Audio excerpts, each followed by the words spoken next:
Is it finally over? The ominous aura of that monster has indeed begun to fade. The effects of the Sigil of Permission last but a short time.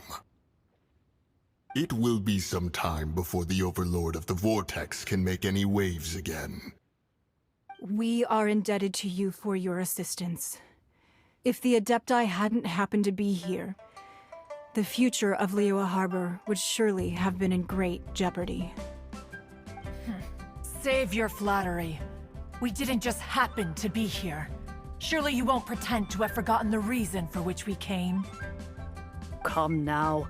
There's no need for such harsh words, Cloud Retainer. I've heard that when Ningguang began learning to do business, she had already started setting aside part of her then limited income in preparation for building the Jade Chamber. At first, it was only the size of a small room, but with continued expansion, it has become the palace that lies before you now.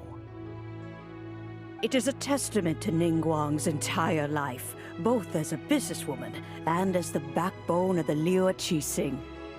Seeing the Jade Chamber destroyed in the defense of Liyue means much to her. To me, such cooperation and sacrifice deserves at least some recognition, don't you agree? Well, I was really hoping you would say that such sacrifice could at least be used as some leverage in our negotiations. Thank you all for hearing me out. We know very well why the Adepti came here today. But please forgive us. We cannot yield to your wishes. Oh? 3,700 years. According to our records, the Adepti signed a contract with Rex Lapis to protect Liyue 3,700 years ago. Even to this very day, Liyue and its lands have stood the test of time, immovable as stone, just as it was thousands of years before. This is truly no small feat. But that does not mean that the Liyue of today is the same city as it was all those years ago. Do not merely cast your protective gaze upon the land. Instead, focus your sights on our city and each of the citizens that dwell within it. Are you questioning our means of protecting Liyue? I mean no offense. I simply hope that our Adepti forebears would see Liyue in a new light. Forebears, you say? One doubts you would be fit to be part of such a lineage. This morning, Rex Lapis appeared to me in a dream. What? In the dream, I yearned to tell him that we Qixing, though mortal, are equally bound to the contract. Each passing generation of the Qixing leaves many things of value to be inherited by the next generation. I also thought to tell him how the past generations of Qixing had strove under his rule to survive in our mortal world, establishing a network of contracts which has since come to be known as trade. But I dared not speak. I could only gaze at him in silence until the moment I awoke. Oh, Ningguang. Yet another perspective. What are you trying to say, Outlander?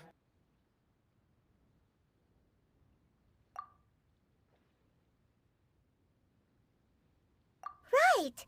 That's something that happened in Mondstadt. It's a story about the Four Winds and the people of the Animal Archon.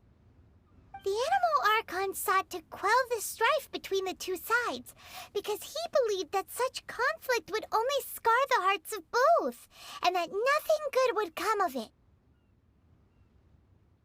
Each of the 7 nations has its own scars from the past.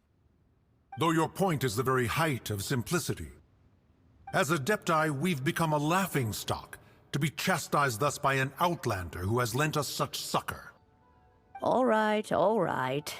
Didn't Ningguang suggest that we should focus on the city and each of its citizens? I know I already have, so why not see for yourselves? I apologize for appearing in full armor. I am afraid I cannot show the proper courtesies. And who are you? I am Feng Yan, a sergeant of the Millelith. I have come to extend my thanks to the Adepti. I thought this battle would perhaps be my last. But thanks to the aid of the Adepti, our forces were not as badly battered as I feared we might be.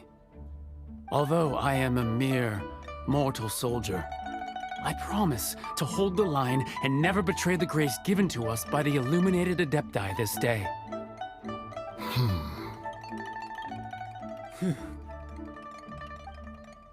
Huh? Why does everyone look so down? Didn't we just beat that big monster? Weren't you frightened, dear?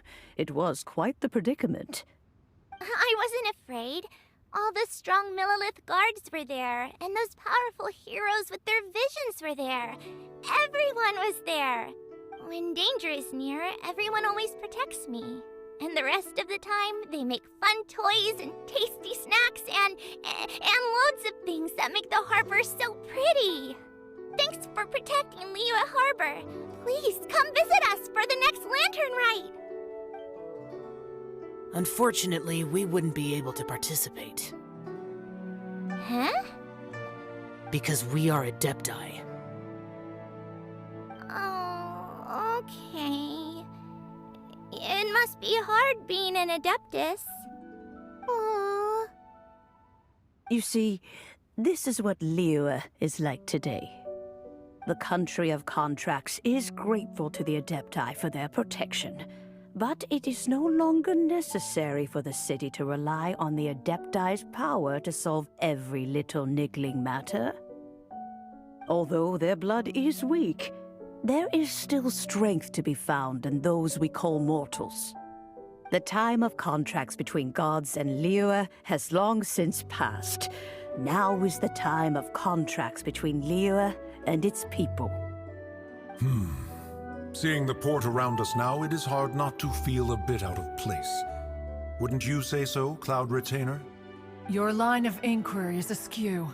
One did not spearhead this expedition to Liyue Harbor.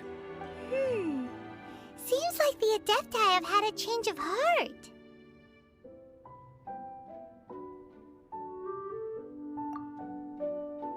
Let us return now. Eager to leave, conqueror of demons. Yes, one understands what the Conqueror of Demons means. The city of Liyue has changed much after our long separation. One fears that by the time one finally grasps the new contracts of Liyue, you humans would have once again changed the place beyond recognition. Fair enough. Away we shall, and return whence we came.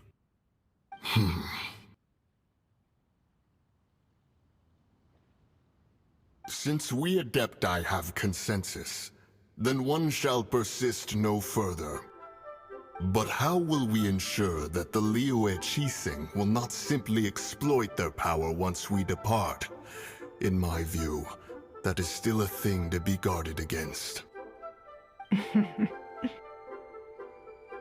All right, Mooncarver, you needn't worry. It seems to me that this right of supervision is best left to the people of Liyue. Looks like the conflict between humans and Adepti was avoided. All's well that ends well, huh? Oh, right! It's nice that we've got peace and all, but we're forgetting one thing. Child wanted to unleash the god so he could lure Rex Lapis out. But we were able to handle the Overlord of the Vortex on our own. So Rex Lapis never showed up. Oh, and speaking of that, don't we still need to get to the bottom of that Archon's death, too?